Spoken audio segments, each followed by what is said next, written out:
Apa yang sebenarnya aku lihat ini? Bukan aku Basudewa.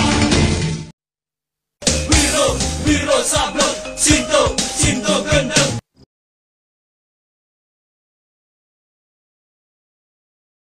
Duryodhana sangat terkejut karena yang ia penjarakan bukan Basudewa Krishna melainkan Dursasana.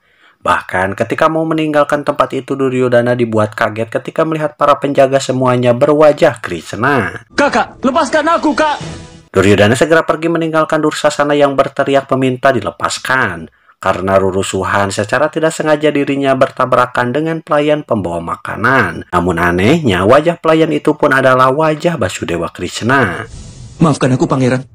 Duryodhana sangat ketakutan dan dia bergegas menuju ruang sidang. Namun lagi dan lagi, semua penjaga yang berjejer berwajah Basudewa Krishna, bahkan dia melihat Wikarna pun berwajah Basudewa Krishna. Tak hanya itu, karena Raja Angga juga berwajah Krishna. Selain itu, Guru Drona, Bhisma yang Agung, Sangkuni, Widura, dan juga ayahnya pun sama berwajah Krishna. Mereka semua berbicara layaknya Krishna yang memintanya untuk segera memenjarakan dirinya.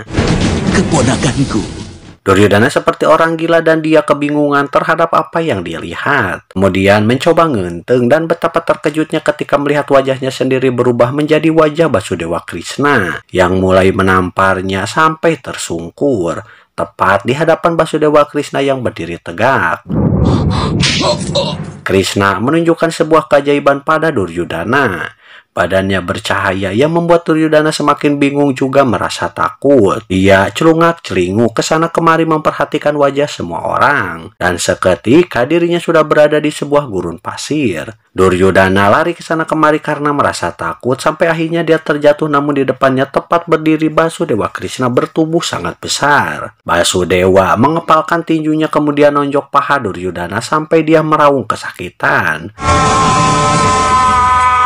Kenapa kau menjerit?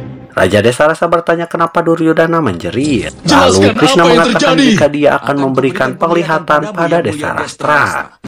Secara ajaib, untuk pertama kalinya Destarastra bisa melihat wujud Basudewa yang bercahaya. Dia pun meronta-ronta ketakutan dan meminta agar penglihatannya diambil kembali. Dia meminta maaf pada Basudewa Krishna. Maafkan aku Basudewa.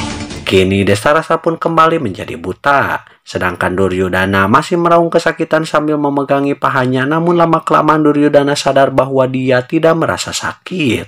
Di depannya masih berdiri Basudewa Krishna sambil mulak cangkeng. Duryodhana segera bangkit. Dia melihat sekeliling ruang sidang. Memperhatikan wajah semua orang yang kini sudah normal kembali. Kelakuan Duryodhana membuat semua orang yang menyaksikannya merasa bingung.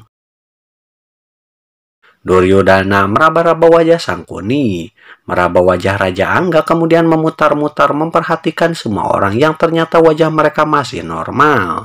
Duryodhana mendekati Basudewa kemudian bertanya, ilusi apa yang telah kau lakukan? Krishna berkata, tidak ada ilusi apapun. Itu adalah sebuah pertanda dan tidak lama lagi itu akan terjadi setelah ada kematian di medan tempur. Duryodhana tak akan bisa lari atau bersembunyi karena tidak ada tempat untuk bersembunyi dari kematian. Aku tidak akan pernah bisa bersembunyi. Destarastra terus menangis kemudian Basudewa berkata, cahaya keadilan akan muncul tepat di hadapan mata bangsa Kuru yang nanti akan menjadi debu. Basudewa memberi salam pada Raja Destarastra kemudian pergi meninggalkan tempat tersebut. Setelah Krishna pergi, Duryodhana meminta agar Bhisma mengumpulkan semua pasukan. Dia ingin membalaskan dendam atas penghinaan yang Krishna lakukan padanya. Duryodhana berkata pada ayahnya, jika dia akan menyerang kerajaan Wirata saat itu juga. Apa kau masih bermimpi juga untuk menyerang? Tiba-tiba Widura berkata jika Duryodhana masih saja arogan. Padahal sudah jelas apa yang mampu Krishna lakukan yang membuat mereka semua tidak berdaya. Jika Duryodhana masih punya kesadaran yang tersisa, sebaiknya segeralah menyusul Basudewa dan minta maaflah padanya. Duryodhana pun mendekati Widura kemudian mengatakan tidak mungkin. Dia tidak akan meminta maaf pada siapapun. Duryodhana tidak takut pada Basudewa Krishna. Dia akan menghabisinya meskipun Krishna tidak akan ikut perang, namun Duryodhana memastikan jika nyawa Krishna akan berakhir di tangannya. Raja Angga pun meminta agar Duryodhana tenang. Janganlah mengambil keputusan ketika sedang marah. Namun Duryodhana membentak Raja Angga. Dia menganggap Karna sebagai yang paling sakti. Apa yang akan Karna lakukan jika Krishna menyerangnya lagi? Duryodhana berkata pada Bhisma, dia adalah panglima perang Hastinapura yang bertanggung jawab melindungi raja dan juga pangerannya. Namun ketika Krishna menyerangnya, Bhisma hanya duduk diam seperti seorang wanita. Kalian semua ternyata kumpulan pengecut. Duryodhana menghina semua orang yang hadir di sana dengan menganggap mereka semua sebagai wanita. Dia mengatakan tidak butuh mereka semua. Dia bisa melampiaskan dendam ini tanpa bantuan siapapun. Dan dirinya pasti mampu melakukannya sambil pergi meninggalkan tempat tersebut. Duryodhana! Guru Drona berkata Duryodhana telah kehilangan akal sehatnya. Dia meminta Destarasa untuk segera menghentikan Duryodhana sebelum menjadi biang bencana. Widura berkata jika Basudewa Krishna masih berada di Hastinapura untuk istirahat sebentar di tempatnya.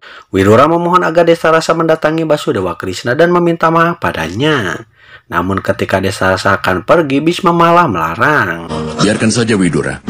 Biarlah perang itu terjadi. Tanpa kebenarannya, tanpa pengajaran Guru Drona, tanpa hasutan Raja Gandhara, dan tanpa keahlian memanah Raja Angga, maka tak seorang pun bisa melindungi Kurawa. Saat ini, kita semua sedang mendekati ajal. Sementara Krishna yang berjalan dihentikan oleh Ibu Kunti bersama Gandhari. Kunti menanyakan apakah Duryodhana berusaha memenjarakan Krishna. Kedatangan Kunti adalah untuk mengantar Gandhari yang akan meminta maaf pada Krishna atas semua kesalahan anak-anaknya. Krishna berkata jika minta maaf merupakan sebuah keharusan, maka Gandhari harus meminta maaf pada anak-anaknya. Karena Gandhari tidak memberikan pengajaran yang tepat pada mereka. Gandhari sudah tahu bahwa Destarasa membiarkan anak-anaknya teracuni dengan pikiran dan ambisi pembalasan dendam yang sia-sia. Namun Gandhari tetap membiarkan anak-anaknya tidak mendapatkan pengajaran yang benar. Keadaan itulah yang telah membuat Duryodhana berani melewati semua batasan. Yang ada. Gandhari meminta agar Basudewa jangan membenci anak-anaknya. Karena mereka tidak tahu jika saat ini mereka semakin dekat pada kematian. Basudewa berkata tidak. Kebencian hanya ada pada mereka yang punya pengetahuan cukup untuk membuat keputusan. Sedangkan keputusan Duryodhana berasal dari ketidakpeduliannya. Dia tidak akan bisa membenci Duryodhana, justru dia merasa kasihan pada Duryodhana. Kenapa tidak kau cegah dia untuk berperang? Basudewa berkata jika Duryodhana bagaikan kunang-kunang yang sedang tertarik pada cahaya lampu. Dia tidak menyadari bahaya dan akibatnya. Gandhari mengatakan pasti ada cara untuk mencegahnya. Pasti ada cara untuk melindungi anak-anaknya dari kehancuran dirinya. Duryodhana sangat percaya pada kemampuan Bhisma, Guru Drona, dan juga Raja Anggakarna. Namun Bhisma tidak berdaya karena posisinya. Guru Drona tidak berdaya karena sumpah yang diambilnya. Namun Karna tidak menjanjikan apapun. Tetapi Raja Angga sudah terikat pada sumpah persahabatannya dengan Duryodhana. Gandhari berkata janji yang telah dibuat pada Guru Dewa Pertapa maka tidak bisa dilanggar dengan alasan apapun. Namun janji pada teman masih bisa dilanggar jika demi kebaikan teman itu sendiri. Gandhari pun memohon agar Basudewa mencegah Karna terlibat membantu Duryodhana. Jika Karna tidak terlibat, pasti Duryodhana akan ciut nyali. Basudewa berkata, selama seseorang tidak melakukan usaha terbaiknya untuk belajar, maka tidak mungkin bagi dewa sekalipun untuk bisa menyadarkannya. Tetapi jika ibu dari Karna sendiri yang mencegahnya, maka masih ada kemungkinan bagi Karna untuk merubah keputusannya untuk pergi berperang.